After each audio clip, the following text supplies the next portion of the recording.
Ang number one kailangan mong baguhin sa sarili mo para mabago yung buhay mo is baguhin mo yung mindset mo. If you feel like lugmok na lugmok, durog na durog ka na, lagi mong isipin may katapusan ng lahat. Kung sa ngayon ay nasa ilalim ka, ang kasunod nun nasa ibabaw ka na. So lumaban ka.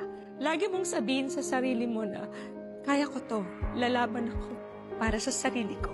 Kailangan kong baguhin yung mindset ko para mabago yung buhay ko.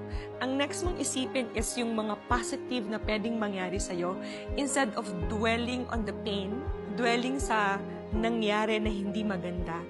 Focus on the positive things na pwedeng mangyari sa'yo. Manifest things.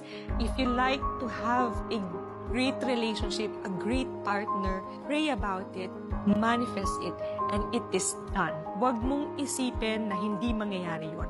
Huwag mong isipin na imposible yun because walang imposible sa taong naniniwala sa Panginoon. If you want a job, if you want to have money, pray about it, manifest about it, and see for yourself na in due time, lahat ng hiniling mo, lahat ng minanifest mo, mangyayari.